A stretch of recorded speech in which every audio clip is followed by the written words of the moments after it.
헬싱키에 거주하는 카트린 씨는 최근 모국으로부터 크나큰 배신감에 휩싸였습니다. 세계 최고의 복지를 자랑하는 유럽, 그 중에서도 가장 최고의 복지국가로 알려진 핀란드를 자랑스럽게 여겼지만 최근 자신의 어머니가 당했던 어처구니 없는 일들이 큰 상처가 되었기 때문이죠. 35년간 자랐던 핀란드의 삶을 정리하고 한국으로 오고 싶다는 생각까지 했던 카트린 씨의 사연을 들어보겠습니다. 본 사연은 핀란드 언론에 보도된 카트린 씨의 이야기와 그의 SNS 내용을 바탕으로 재구성된 이야기입니다. 안녕하세요. 저는 핀란드의 수도 헬싱키에 살고 있는 카트린이라고 합니다. 저는 지금까지 살면서 세계에서 복지 수준이 가장 뛰어난 북유럽의 핀란드에 살고 있다는 것을 매우 자랑스럽게 여기며 살고 있었죠. 주변 나라 여행을 주로 하는 저는 만나는 사람들에게 항상 우리나라의 복지에 대해 자랑하고 있으니 제가 얼마나 나라를 사랑하는지 알 수 있겠죠. 그만큼 우리나라를 무척이나 사랑했지만 최근 엄청난 배신감에 휩싸이게 된 사건이 있었습니다. 하지만 천만다행인 것, 늦게나마 한국이라는 나라를 알게 되어 이곳으로 오게 되었다는 것입니다. 제가 지난 2개월 동안 겪은 일에 대해서 말씀드려 볼게요. 헬싱키에 살던 저희 가족은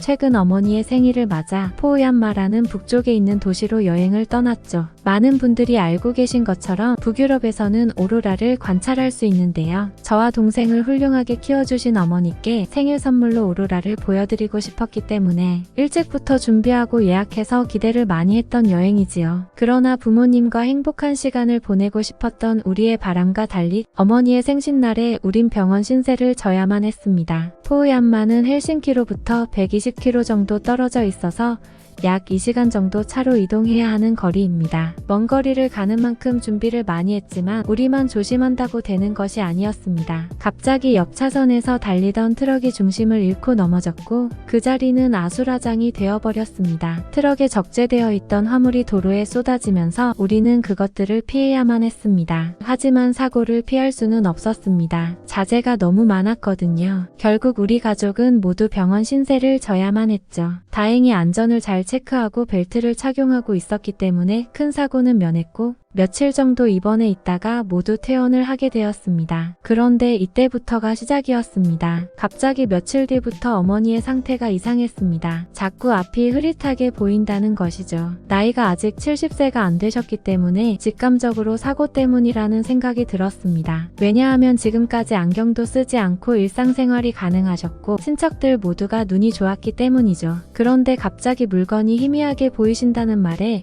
걱정이 많이 되어 병원을 바로 찾았죠. 육안으로 봐서는 크게 판단이 안 돼서 MRI를 찍어봐야 한다고 의사 선생님께서 말씀하셨습니다. 그런데 MRI 예약이 너무 밀려 있어서 일주일은 기다려야 한다고 하셨어요. 그나마 제가 사는 헬싱키는 병원이 많기 때문에 이 정도였고 감사한 마음으로 기다릴 수 있었죠. 뇌 MRI 결과 의사 선생님께서 시신경 쪽에 뭔가가 보이는 것 같지만 정확한 것은 안과 전문의에게 문의를 해봐야 한다고 하셨습니다. 그날 바로 집에 가면서 안과를 들렸고 역시 예상한 대로 또 일주일 정도를 기다려야 한다고 했습니다. 눈은 골든타임이 중요한데 이렇게 2주일 정도를 허비하다니 너무 안타깝고 점점 화가 났지만 어쩔 수 없었습니다. 정말 애간장이 타들어가는 심정이었죠. 하루 지날수록 어머니께서는 점점 더 흐릿하게 보인다고 하셨어요. 안과 진료일이 다가올 쯤에는 심지어 식사할 때 숟가락조차 명확하게 보이지 않는 수준이 되셨습니다. 겨우 날짜가 되어 안과에 갔지만 정작 진료는 5분도 안 되어 모두 끝났습니다. 그리고 시약 검사 결과는 3일 뒤에 다시 나온다고 했습니다. 이렇게 거의 몇 주가량을 정확한 진단도 못한 채 어머님의 증상이 점점 심해지는 것을 보기만 하면서 발을 동동 굴렀습니다. 그런데 거기서 끝이 아니었습니다. 시약 검사 결과가 나온 다음에는 안경을 맞춰야 하는데 여기서 또 몇 주가량 소요되는 상황이었어요. 이제는 도저히 참을 수 없어서 정보를 찾기 시작했어요. 그 전까지는 당연히 그냥 기다리면 되겠지 싶었고 주변 나라들과 전 세계 어느 곳이든 다 비슷할 거라 생각했는데 그게 아니라는 것을 깨닫게 되었습니다. 그리고 왜 미리 알아보지 못했을까 후회를 했습니다. 제가 정보를 조금이나마 빨리 접했다면 거의 한 달 동안 애태우며 고생했던 기간을 일주일, 아니 며칠이면 다 끝마칠 수 있었을 텐데 말이죠. 해결책은 제가 나가는 테니스 동호회 모임에서 얻을 수 있었습니다. 저희 동아리에서는 회원분들이 안경과 렌즈를 많이들 쓰십니다. 그래서 눈과 관련된 정보나 시력은 굉장히 중요한 정보였습니다. 유럽 어느 나라를 가도 시력 검사를 받은 뒤에 안경을 맞추려면 최소 일주일 이상은 생각해야 한다고 대부분 알고 있는데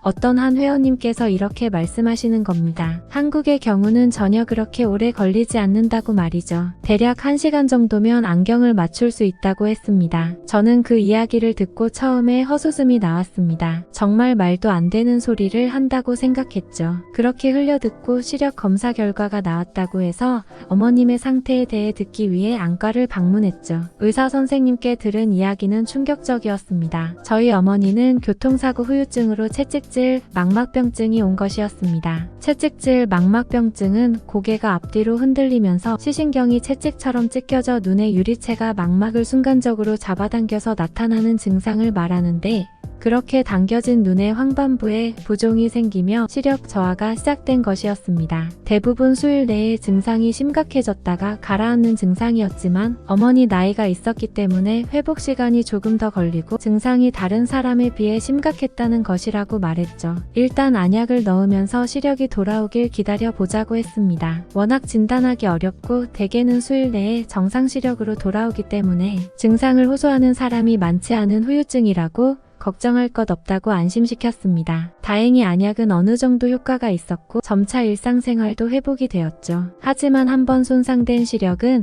완벽하게 돌아오지 못했습니다. 책이나 신문의 글씨는 물론 건물 간판의 글씨도 흐릿하게 보일 정도였죠. 다시 안과를 방문해 시력 검사를 요청하고 안경을 맞추는 기간을 생각해보니 너무 답답했습니다. 그때 스쳤던 생각이 그 회원님께 들었던 한국 안경에 관한 이야기였죠. 며칠 고심 끝에 그냥 속는 셈치고 한국으로 향하기로 했습니다. 혹시나 거짓말이고 과장된 이야기면 어쩌나 라는 걱정이 있었지만 일단 몇 날 며칠 꼼짝없이 집 안에만 있는 것보다 나을 것 같다는 생각에 여행하는 셈치고 한국행 비행기에 몸을 싣었죠. 한국만의 이색적이고 아름다운 풍경들이 눈길을 사로잡았지만 일단 저희는 안과로 향했습니다. 한국의 안과는 대부분 안과병원과 안경점이 한 곳에 같이 있거나 바로 그 옆에 붙어있는 형태였습니다. 한국 지리에 익숙하지 않기에 병원에서 안경점을 찾아다니는 수고를 덜 수 있겠다고 생각했죠. 시력 검사를 하고 며칠 뒤에 와도 장소를 헷갈리는 위험은 없을 것 같았습니다. 그런데 저의 이런 생각은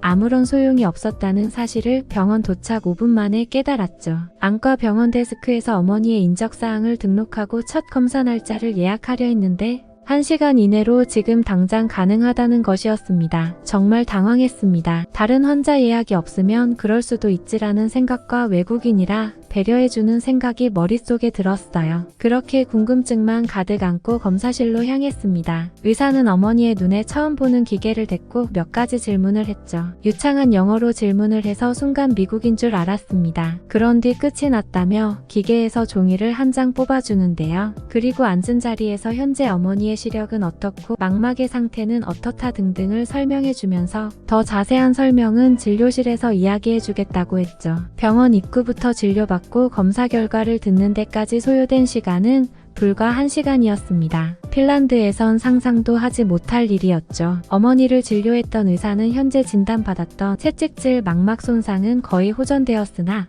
어머니에게 올 수 있는 시력 저하와 후유증이 겹쳐 순식간에 시력이 안 좋아졌을 것이라면서 많이 무서웠고 걱정되셨겠다며 우리를 위로해 주었습니다. 노안으로 인한 시력 저하는 취약 교정술이나 안경 등으로 보완될 수 있으니 걱정하지 말라는 말까지 덧붙였죠. 다시 비행기를 타고 핀란드로 돌아가야 하는 상황이라 수술 후 최소 2개월간은 안압을 높이는 행위는 피해야 한다는 권고사항에 안경을 맞추기로 했습니다. 핀란드처럼 오래 걸릴 것으로 예상하고 여행 기간을 넉넉하게 2주 정도 잡았지만 수술 후 비행기를 타는 것은 제가 봐도 무리가 있어 보였기 때문이죠. 마침 시력이 안 좋아지기 시작했던 저도 덩달아 시력 검사를 받고 안경을 맞추기로 했습니다. 안경을 맞추는 데는 최소 3일 정도 걸릴지라는 생각을 하고 그래도 마음 편히 한국의 서울을 구경할 수 있겠다 생각했습니다. 하지만 이 생각조차 저만의 착각이었죠. 안과에서 시력 검사지를 받아 들고 바로 옆에 있는 안경점으로 향했는데요. 원하는 안경테를 골라보라는 친절한 안경사의 설명과 함께 넓게 펼쳐진 안경들 속에서 제 이미지에 맞는 안경을 찾았고 어머니는 은은한 로즈골드색의 안경테, 저는 한국 드라마 속 주인공이 자주 쓰고 나오는 검은 뿔테 안경을 골랐습니다. 안경테를 고르고 며칠 뒤에 오겠습니다 하고 나서려던 순간 안경사는 조금만 기다리면 안경이 나오니 번거롭게 왔다 갔다 하지 말고 조금만 기다려 달라고 했죠. 맙소사. 그렇게 저희가 기다린 시간은